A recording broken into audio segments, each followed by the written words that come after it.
Welcome to another edition of Heart to Heart. My name is Elmira. I am your host. Today's topic is fitness, journey, mindset. I love it when we have return guests. This is Lawrence Harris. He's a youth empowerment speaker and author. And we're just going to be kind of discussing setbacks, drawbacks, different people get into when they're starting an exercise regimen or plan. Because as we know, we're in the spring right now, and it's just, we can get off track. I've gotten off track myself a time or two, and it's just things happen. Things can happen, but what is the mindset? What are the thoughts? What's the motivation? We need to keep pressing on when it comes to our fitness. Let's see. We got a little bit of a hang up today. Sometimes it just clicks with the live, but then other times it's wants to do its own thing. But I gotta tell y'all, I made a orange cake last night from this YouTuber, the Preppy Kitchen.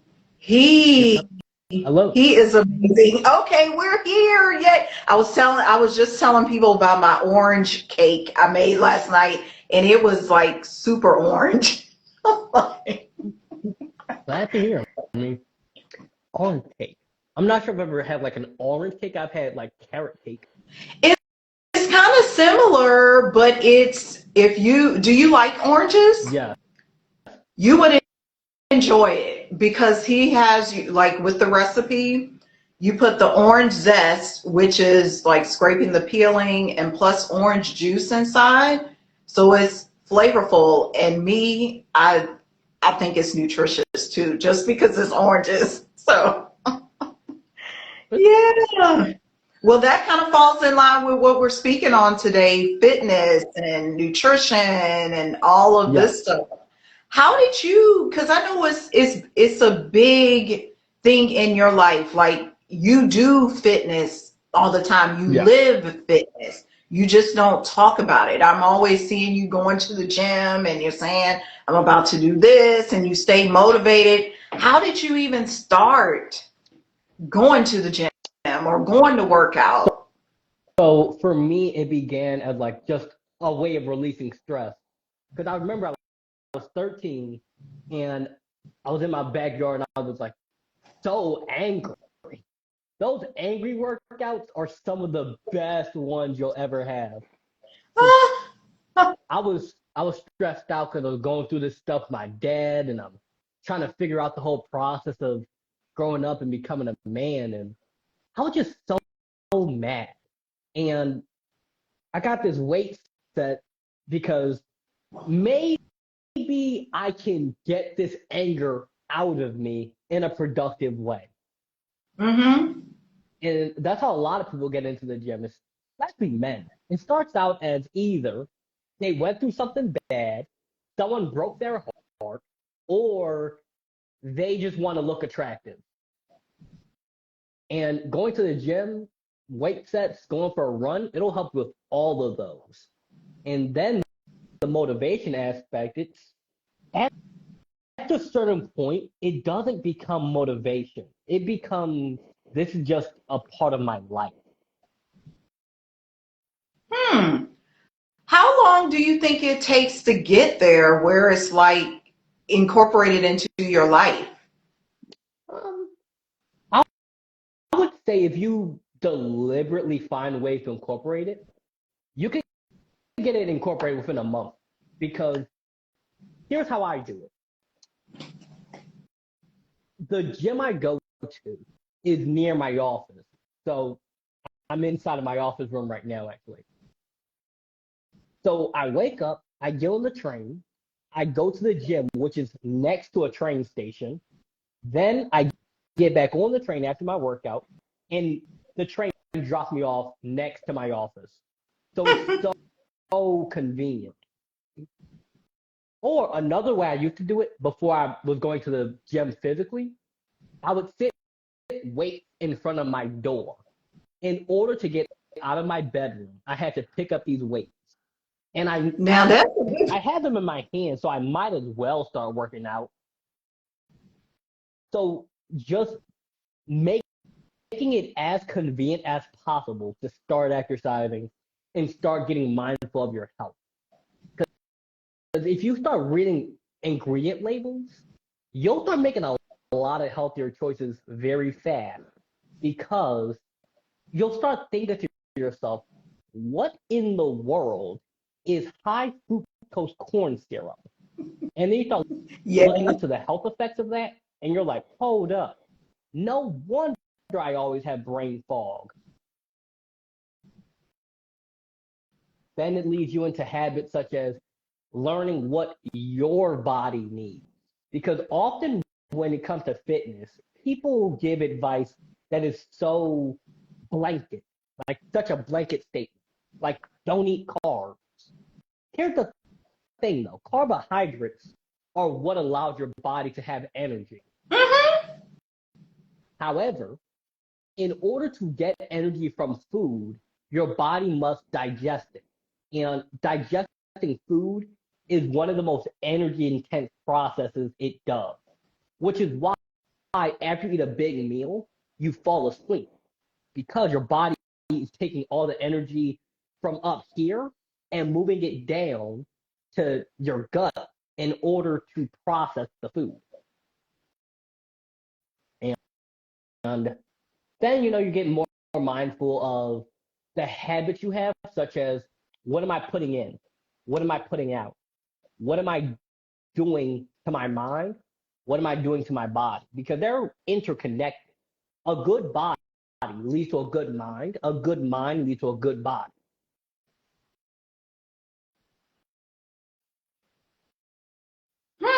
Okay, you just said something there. A good body leads to a good mind. And I know one of the things you're a proponent of is our Yeah. beliefs, and some of them which may be dampening our future, limiting our perspective, all of that. How can somebody's what they're not willing to do with their body be contributing to their mindset? Meaning, got them thinking, I can't do this, or I won't do this, or it's already April, it's already October, and I ain't accomplished nothing yet. What's going on? Hmm. So the way that their mindset can affect what they'll achieve or not be willing to. So the weights in the gym are symbolic of the weights in your life. If you want to get that summer body, what are you willing to do for it? Oh, I'm going to change my eating habits. I'm going to go to the gym. I'm going to do this. I'm going to do that. And January 1st, everyone has all this motivation. They're saying, I'm going to lose 100 pounds this year. Okay, it's possible.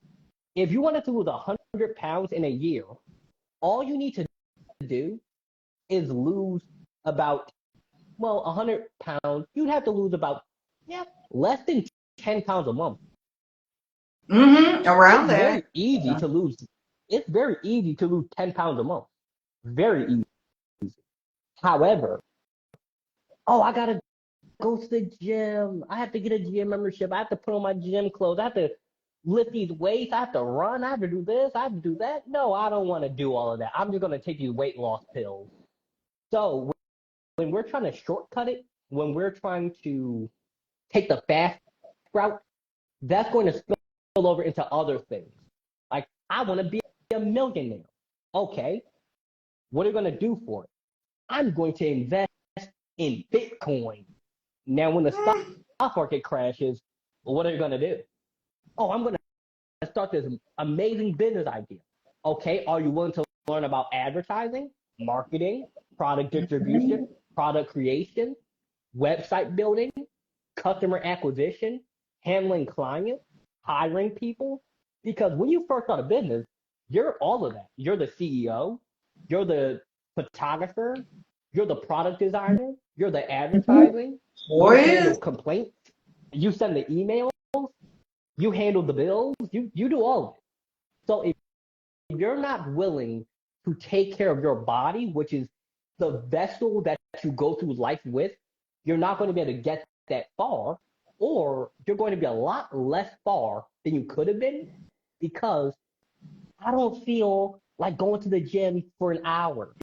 I don't feel I don't feel like putting down the soda. I don't feel like cutting down from 3 times a week eating McDonald's to 1 time a week eating McDonald's. I don't feel like it. That's the point. You have to do it when you don't feel like it. Because everybody wants the dream body. Everybody wants the big muscles and the tiny waist and all of that.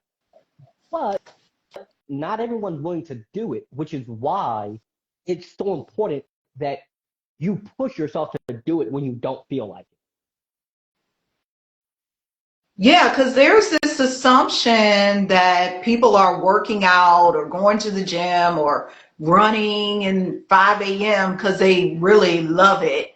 Most people do not love it. And it's not to say we don't get benefits from it in our body, like the oxytocin and all this stuff. We feel good, we look good, my clothes look good, I got more energy.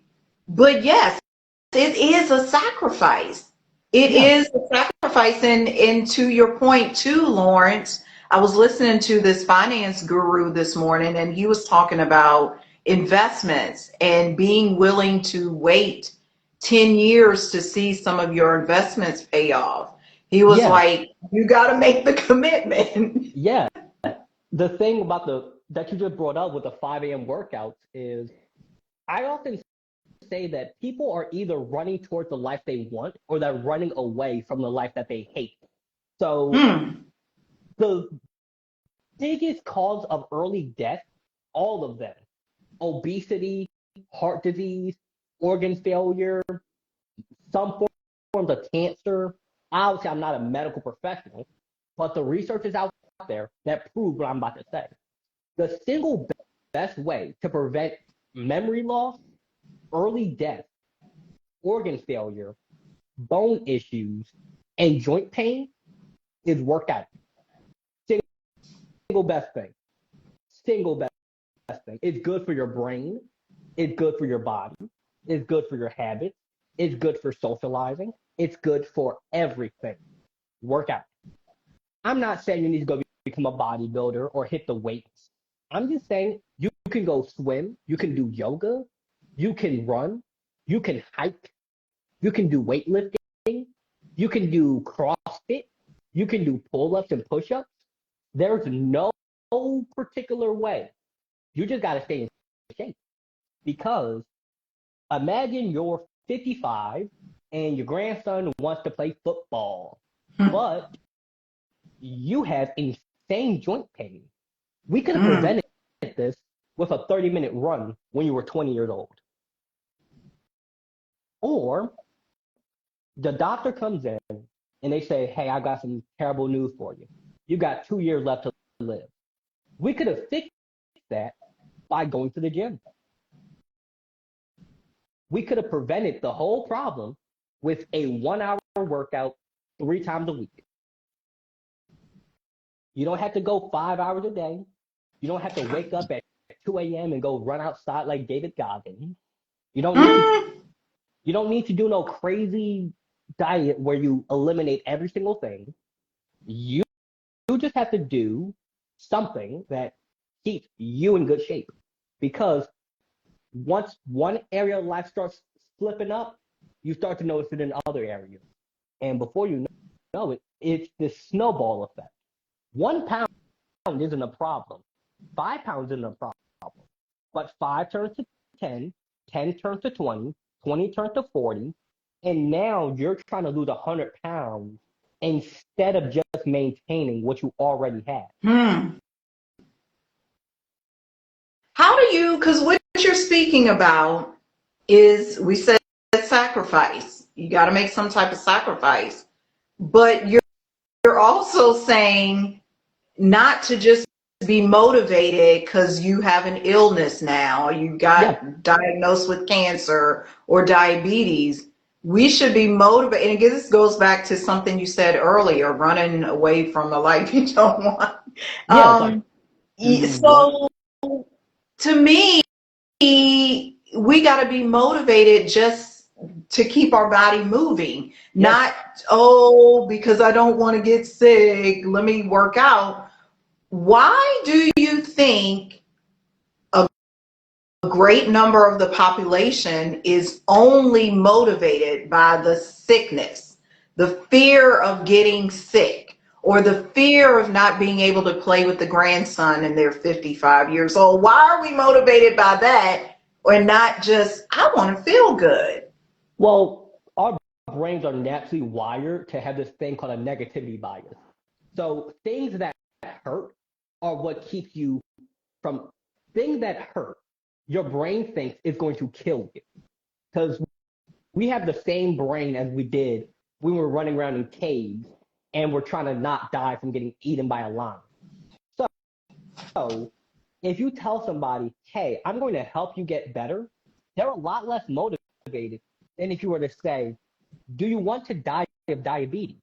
No, I don't want that. Okay, let's prevent this. So we have to be motivated not just by the fear of the bad thing, but be motivated by just living a good life.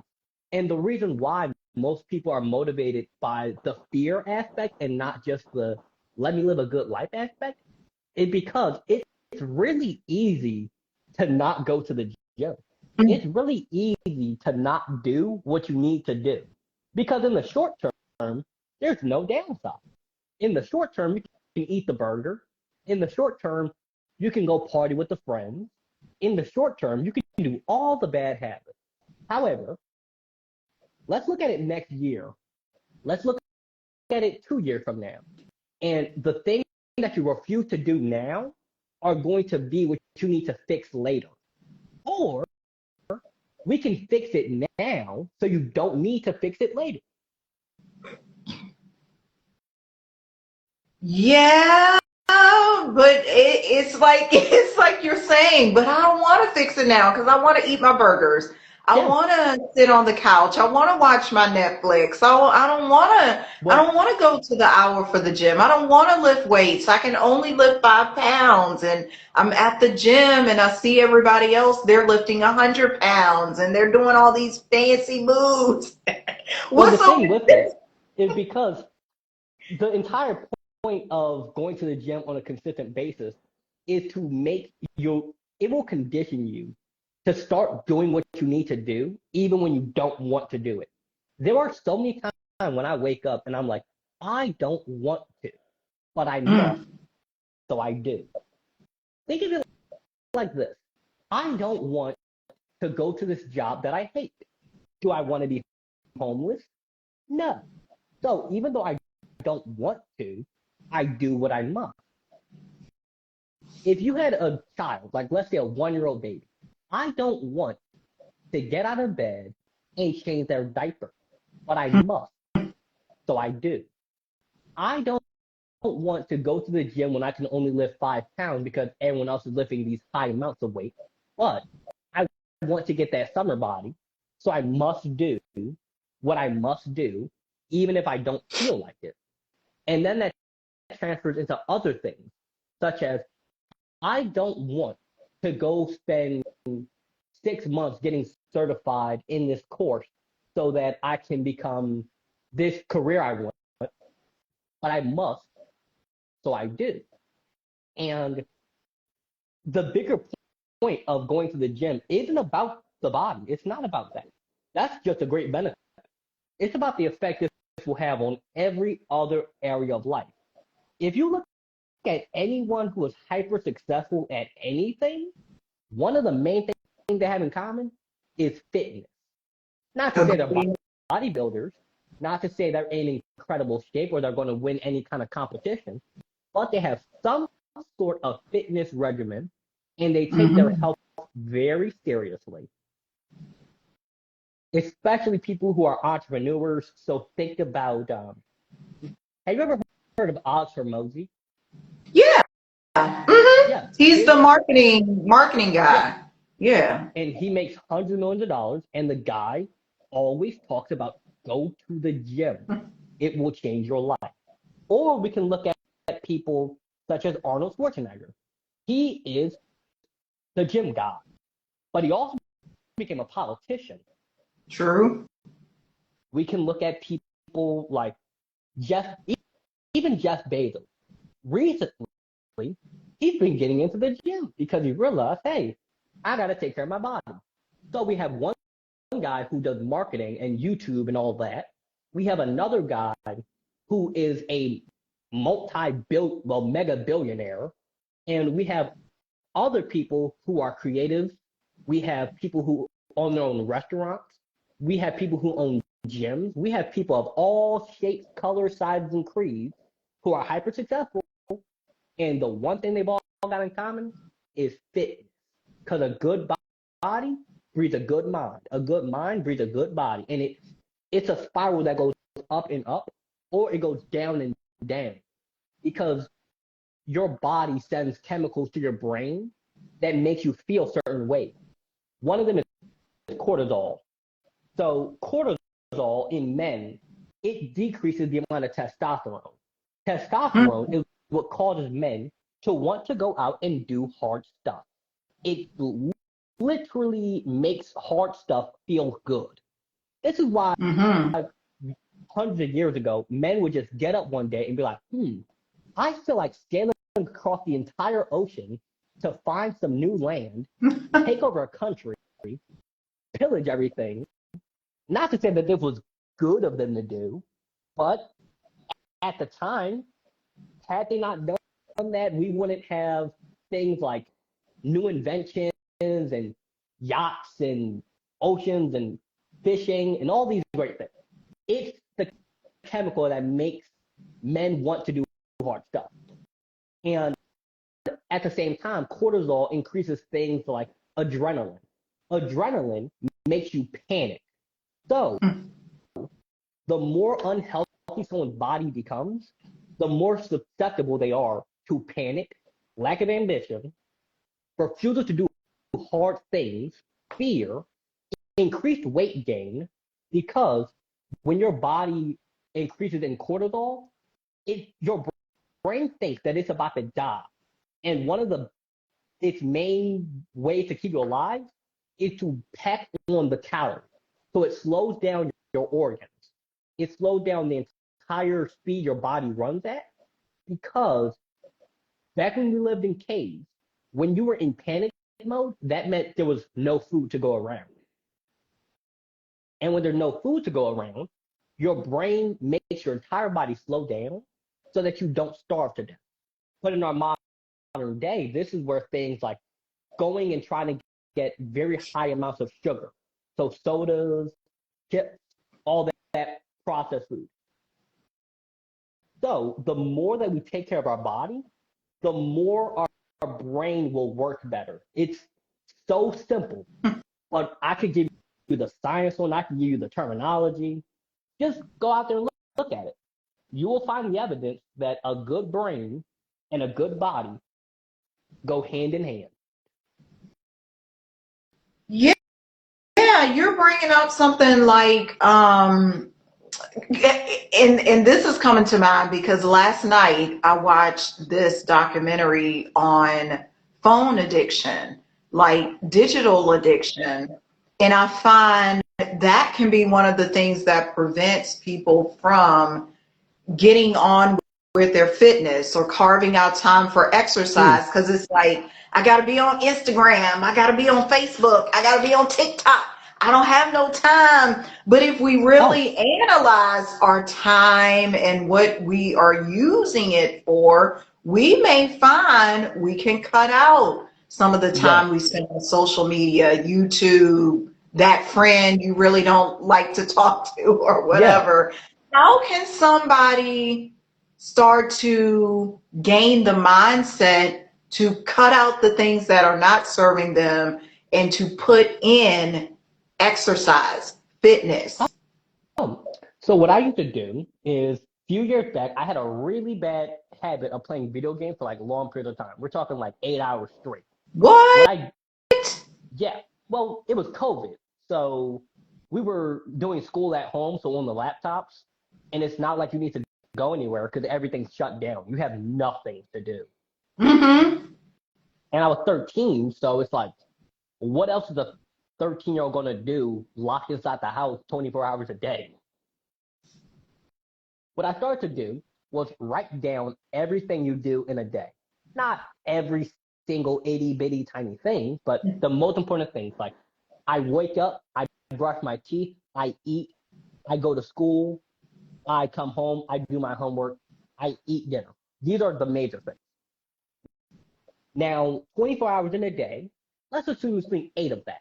We're down to 16. You go to school or work a full-time job. Now that brings us down to another 8.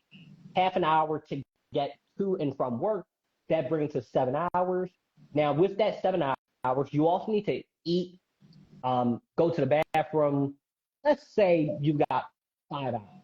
Now, with the 5 hours of spare time, what are you doing? Hmm. How much Netflix are you watching? How much video games are you doing? How long are you calling your friends? Just look at your screen time. The screen time don't lie. It don't lie. This is true. You know, we can make excuses like, no, I need to relax. Okay, cool. Let's see, we give you 2 hours to relax. What are you doing with the other 3? No, the gym too far. Do you live in a major city? Yeah. Planet Fitness, $15 a month. Do you have $15 a month? Yes or no? And then Mm-hmm. from there, you just got to get real honest with yourself and look in the mirror and say, here's the truth.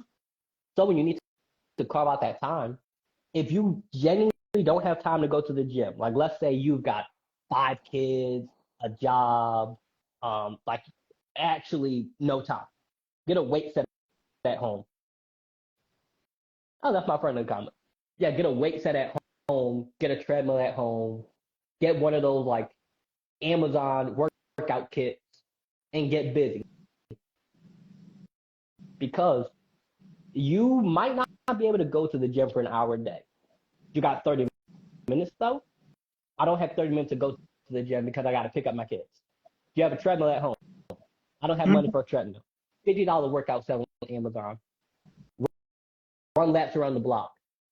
Do yoga. Run in place. Dance in your bedroom. There's a way. It's all about not listening to the excuse, because excuses sound really good if you're the one making them.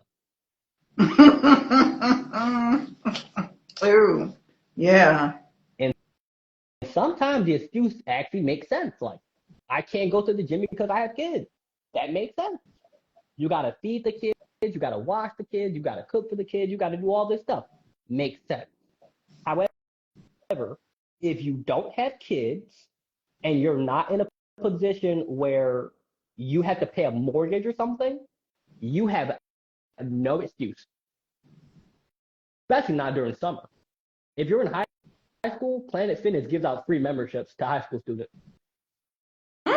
That's a good promo right there. Yeah, for the entire summer, Planet Fitness gives out 24/7 free membership to high school students. There's no excuse. Yeah. $15 a month, $1 down. You can find $15 a month. Because that's what we end up doing. I used to do it myself, saying, "Oh, I don't have time." But you know what I started implementing was either getting up earlier in the morning, or I would just carve out a specific time. Like right now, I enjoy doing my workouts in the evening.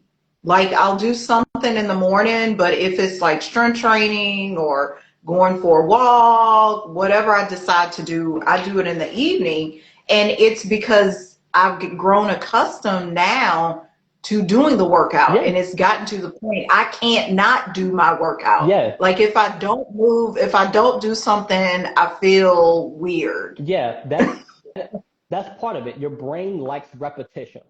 So when things are consistent and predictable, your brain likes because, like I said earlier, our brains are the exact same brains as we had when we were living in caves. Mm-hmm. Back then, when things were predictable, it meant good food, safety, protection. I'm a part of the community. That is good. That is predictable. We like that. And then your brain is going to flood itself with these happy hormones and oxytocin and serotonin that makes you feel connected and love people. Now, when the pattern is broken, your brain is like, what is going on? Every day, every day, we do this thing. We're not doing the thing at the right time. Something's wrong. And then that's when it floods you with stress hormones, it floods you with panic, it makes you slow down because it thinks you're about to die.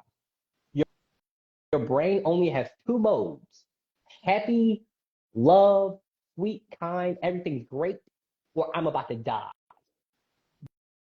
Those are its only two modes. So think about when you're stressed out and something's getting on your nerves. That's your brain's way of thinking is about to die. When you feel really good, you just got married, you got that new raise at work, your business is popping off. That girl asked you out to prom. I'm happy. I love this. Good mode. So after a long enough time of going to the gym consistently, your brain will compel you to do it. It's kind of like you'll start to go into withdrawal. Like if I go more than 2 days without going to the gym, it genuinely feels like the world is falling apart. Really? Yes, I become sluggish. I have a hard time focusing. I'm dragging myself around. I lose my appetite. I want to sleep all day. If I go more than 2 days without going to the gym, it feels like the world is falling apart because my brain knows every day this guy goes to the gym at 7. Well, I wake up at 7 a.m. I'm Mm-hmm. in the train by 7:30 a.m. I'm at the gym from 8 a.m. to 9:30 in the afternoon. Well, 9:30 a.m. My brain knows this is what we do every day with very few exceptions. So if I don't do it, it thinks we're supposed to be on the train right now. This is bad. Something's up. We're supposed to be at the gym Yeah, right now. something Something's is bad. Something's wrong. up. And if Yeah. I'm not at the gym within the first 2 hours of me waking up, I start like the whole day becomes ruined. So I have a gym membership. I have the Planet Fitness membership that lets me go to any gym in the country. Because when I'm traveling for speaking, if I'm off in like California, I need to go to a gym. If I Mm-hmm. don't do it, I cannot function. I eat at the same time. I eat the same things at the same time from the same places at the same time. It's like you have to systematize your life. Because when you're at the gym, there's so many different machines. There's so many things that can distract you. They're playing music. This is happening. That's happening. You need to know what you're doing, when you're doing it, how you're doing it, what time you're arriving, what time you're leaving. And once you get that routine down pat, your brain will automatically make you want to do it. I don't feel like it, but I know I need to do it. And if I don't do it, there is a consequence. That consequence being I cannot function. And that's awful. How did Yes. you get accustomed to this, Lawrence? Like, because you're describing the schedule, like I'm up at 7 a.m. and I'm on the train by this time. And people are thinking, like, I don't want to do all that crap. Like, you doing everything. That's boring. See, here's the thing though. My my family tells me that even my own family, they tell me I'm very boring. But you, you have to understand that a lot of times the boring things in life are how you get the good things in life. So in front of me, I have my laptop, and every day I send 30 emails to podcasts, associations, places that could pay. That's very boring. However, Do you want to get paid? Yes. How do you get paid? You got to tell people, here's who I am, here's what I do. Do you want to talk to me? Yes, no. You're going to get a whole lot of no's, but the people who say yes are the ones who pay your bills. Do you want your bills paid? Yes. Do the boring things. Because if you refuse to do the boring things, such as emailing people, sending out podcast messages, doing videos, making content, uploading content, picking hashtags, uploading 3 videos to Instagram, 3 videos to TikTok, 3 videos to YouTube every day. If you don't do that, you can't get the thing you want, which is the money. And if you don't get the money, you can't pay your rent. And if you don't pay your rent, you get evicted. And if you get evicted, well, I live with my mom, so I wouldn't be homeless, but you see the point I'm making. Mm-hmm.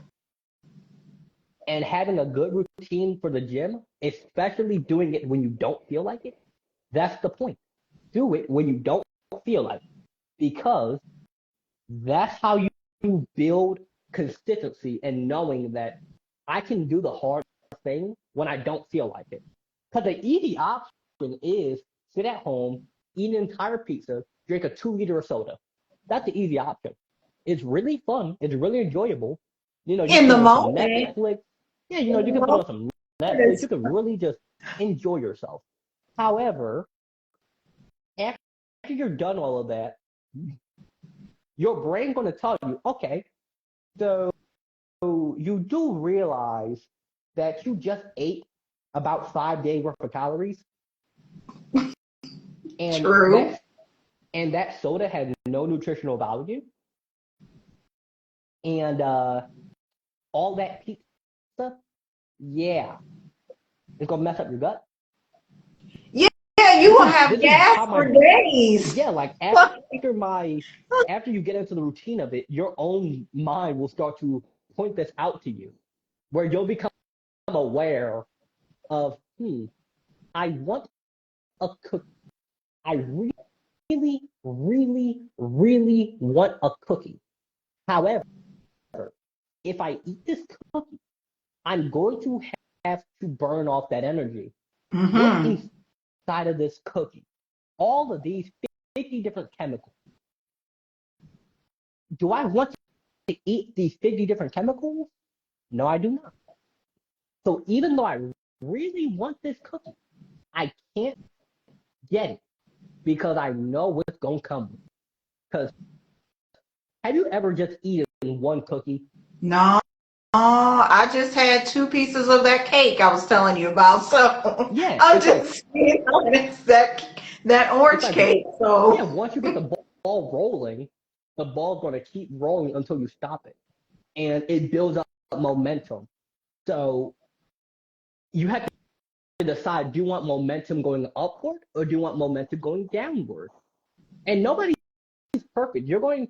We all think it's a straight line.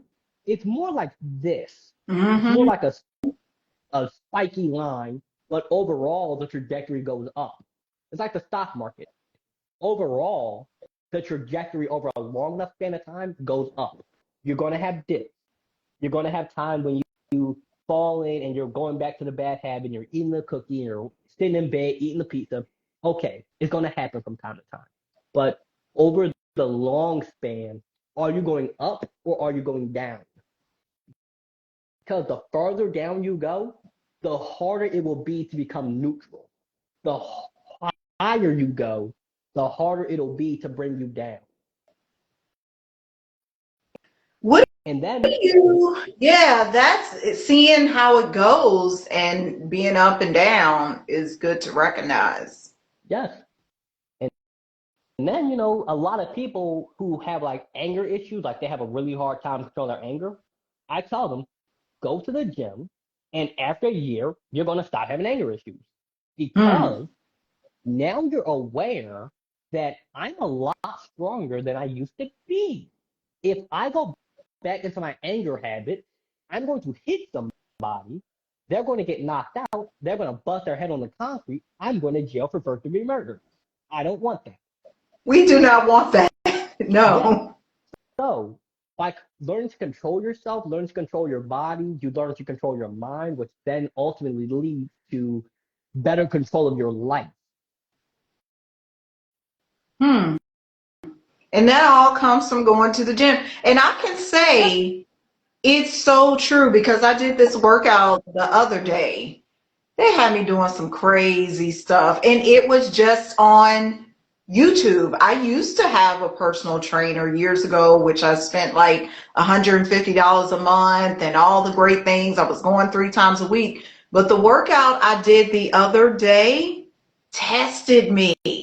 But Yes. because of what you're saying, you're like the body is connected to the mind. I told myself, keep going, keep going, keep going, because they switched to another exercise. Because while you're in the workout, you think, oh my gosh, I'm going to have to do this for 8 hours. No, you're not.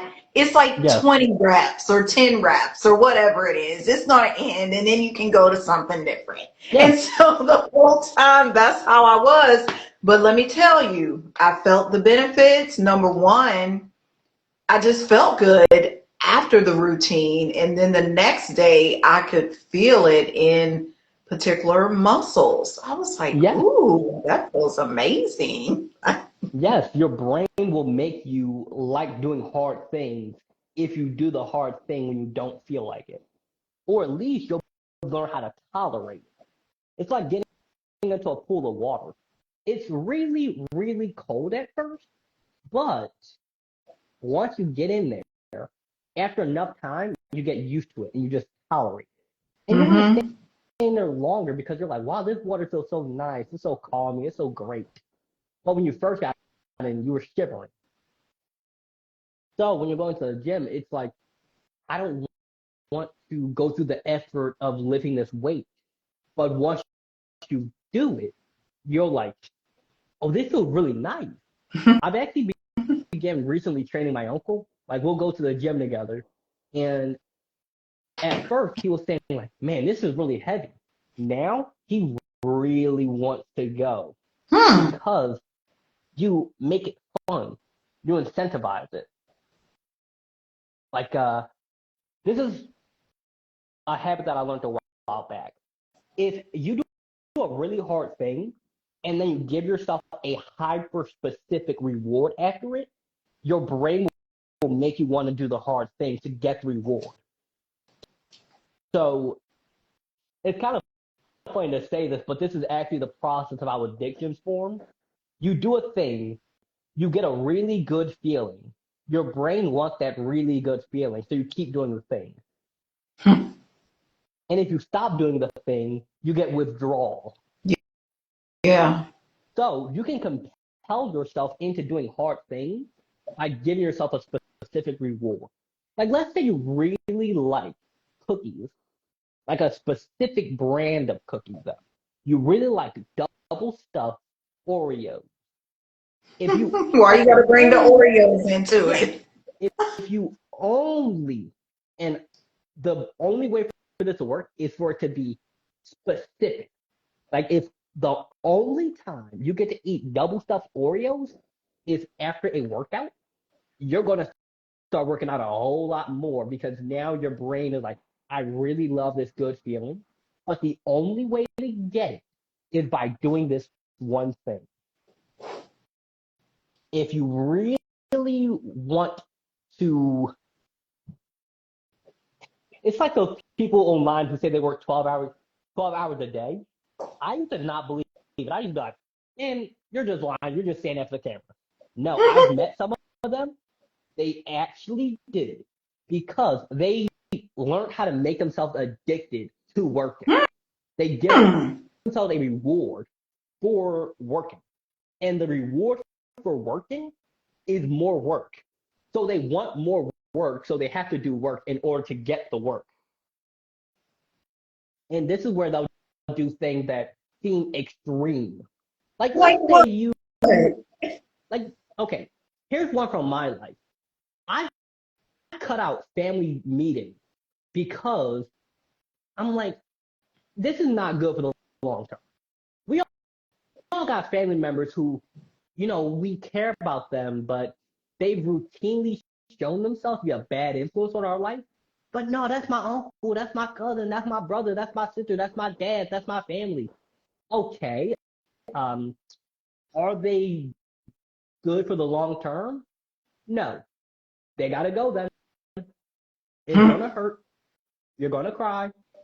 A lot of people have relationships, myself included, where I've had relationships where I had to end it because I'm thinking long term, is this somebody I want to be around? Like, let's say Lawrence is making millions of dollars. Is that version of Lawrence hanging around these people? No. Is that version of Lawrence doing these habits? No. Is that version of Lawrence going to these places? No. What is he doing? Do what he's doing. If he's not hanging around these people, cut him. If he's not doing these habits, cut him. If he's not living his life this current way, cut it. Because you really do become what you surround yourself with. A while back, someone tried to debate me on this, where they were saying, no, I got friends who smoke and they drink and they do this and they do that, and I don't do any of that. And I said, okay, how long can you be friends with them? Oh, we've been friends since high school, and, I haven't been doing any of that. Are you around them when they do it? Yeah. How often do you think about trying it? Oh, I only think about it a little bit, but I don't actually do it. It starts out with thinking it. You start thinking it, and then you're like, it can't be that bad. And then you try it. Give it a couple more years, and before you know it, you're under a bridge. All because it may sound extreme, but this is how people get into stuff like that. The snowball starts rolling, and it's just a few little snowflakes at first, and then before you know it, you got this major problem. Now, you might have somebody around, and they're like, oh, babe, don't go to the gym, just stay with me. Really, they just want love and companionship. They just want to feel appreciated. They want to feel special. Nothing wrong with that. However, that can turn into things like, oh, why are you always working on that business? Why are you always doing that? Why are you always writing those books? They pulling you back. They're holding you down. You can keep going forward with them, but do you want to climb a mountain with dead weight on your back? No. Yeah. And when you're going to the gym when you don't feel like it, that trains you to be able to make decisions without involving your emotion. Because when you involve your emotion, cutting off a family member, it hurts a lot. I think I've cut off like 30-something family members. 30? Yeah. I just went down a list and I was like, is this person good for me? Nope. Gone. And just kept going down the list. Because consider this, right? We all want the life we want, right? Maybe that could be a certain amount of money every year, certain health, certain benefits in life. However, if we're surrounding ourselves with people who always want to go to the club, they always want to go out drinking, they always want to do this, they always want to do that, sooner or later, you're going to start dibbling and dabbling. And if you start dibbling and dabbling and you really like it, before you know it, you're going to slip into some real bad situations. So when you detach your emotion from it, that's when you're able to look at it and go, okay, yeah, I love this person. This is my aunt, this is my uncle. I do love them. However, I have to love them from a distance. Because if I get too close, their habits are going to start rubbing off on me. And I might be at the club drinking and partying. I might start slipping into some bad habits. I might start making some bad money decisions. I might start complaining a little too much. And this is why when you look at people who are really successful in any field, author, musician, business owner, politician, the one thing a lot of them also have in common, other than just a fitness regimen, is sacrifice. What are you willing to give up?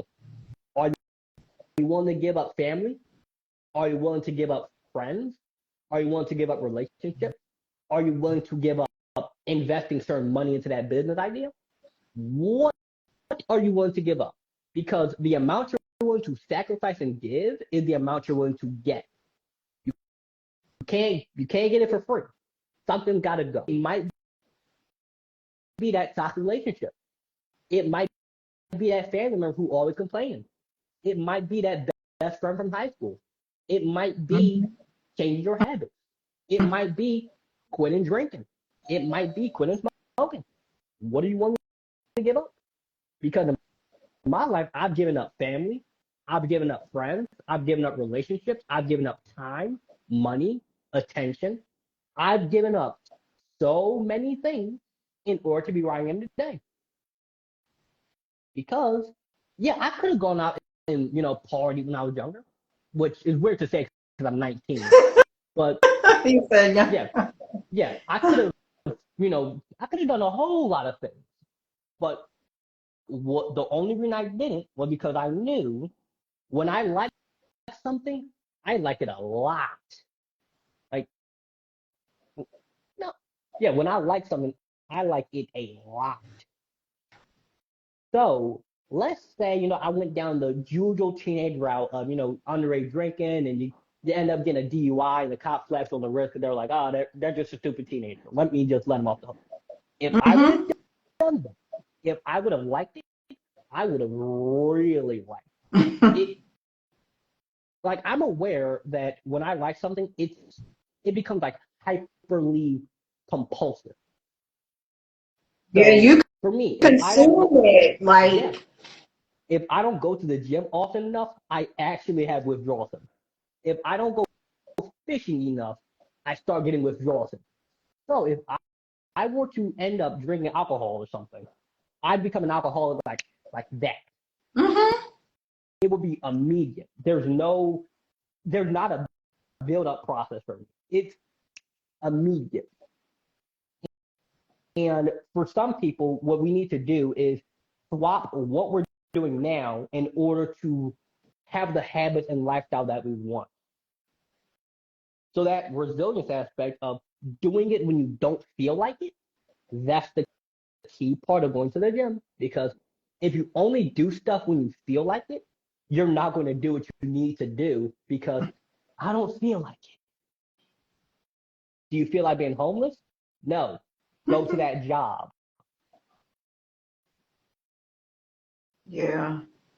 Well, I have a final question I started asking everybody, and it is, what led to your greatest breakthrough when it comes to your fitness journey? Like, what would you say led to your greatest breakthrough on your fitness journey? I would say it would be understanding that on the other side of pain is pleasure beyond what you can imagine. So for me, I was super angry. I was insecure. I wanted to be strong. I wanted to feel better. On the other side of the pain of working out, on the other side of the pain of running around the laps around the block, on the other side of the pain of going to the gym for hours a day, on the other side of all this pain is the pleasure of mental clarity, better habits, better health, being strong, looking good, um, being more social, being more confident, better skin, better hair, better teeth. On the other side of the pain of working out is all this pleasure.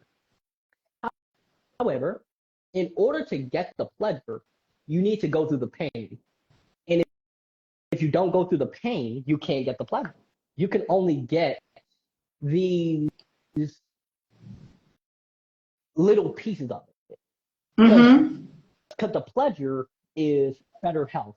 Okay, instead of me going through the pain of going to the gym, let me just go to a hospital, have them cut me open, and pull the fat out of me.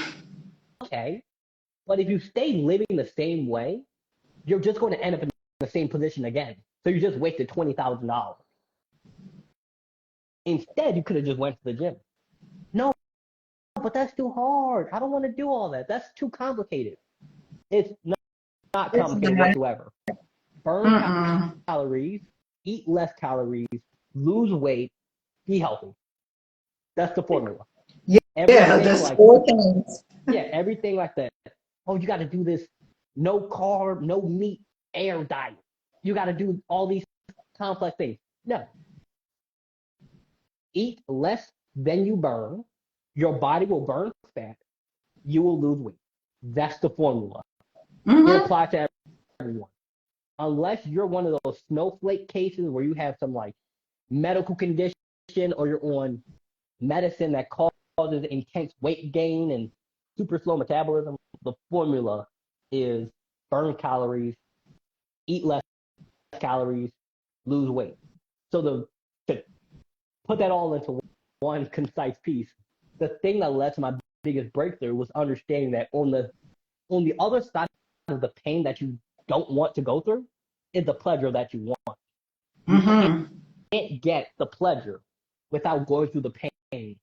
If you don't go through the fire, you can't have the life you want. Sounds good to me. Yeah, all of this was just super wise. And I know everybody listening has picked up numerous elements because all you got to do is start. Yeah. And like you said, what led to your greatest breakthrough was understanding I got to go through this pain. I got to do this challenge. I got to do it when I don't feel like it to experience the pleasure. So, everyone, this has been another edition of Heart to Heart with Lawrence Harris. You can find out all about him at lawrencecharris.com and also Yep. right here on Instagram, Mr. Notorious. Any Yes. other ways people can contact you or reach out to you? Yeah, they can just feel free to DM me. I do respond. As long as you come respectfully and you're not acting no crazy kind of way, you'll get some sort of response. Yeah. Awesome. Yeah, just feel free to reach out to me. I post on my Instagram, mention Notorious. TikTok is Notorious University. Same thing as YouTube. And my Mm-hmm. website is, yeah, my website is lawrenceharris.com. Awesome. If you're looking for anything like such as resilience, self-love building, and final takeaway is that on April the 26th, I'm doing an event where I'll be talking about building confidence, building self-love, and strategies that we can all use to build that resilience. It's going to be virtual and in person. So if you're having me in Philadelphia, feel free. You can find all the information at that link in my bio. Awesome. So, everyone, make sure you check out Lawrence and the event coming up on April the 26th, all about building self confidence. This has been another edition of Heart to Heart, where we share stories of breakthrough. See you next time. Thank Bye, everyone. you. Have a great day.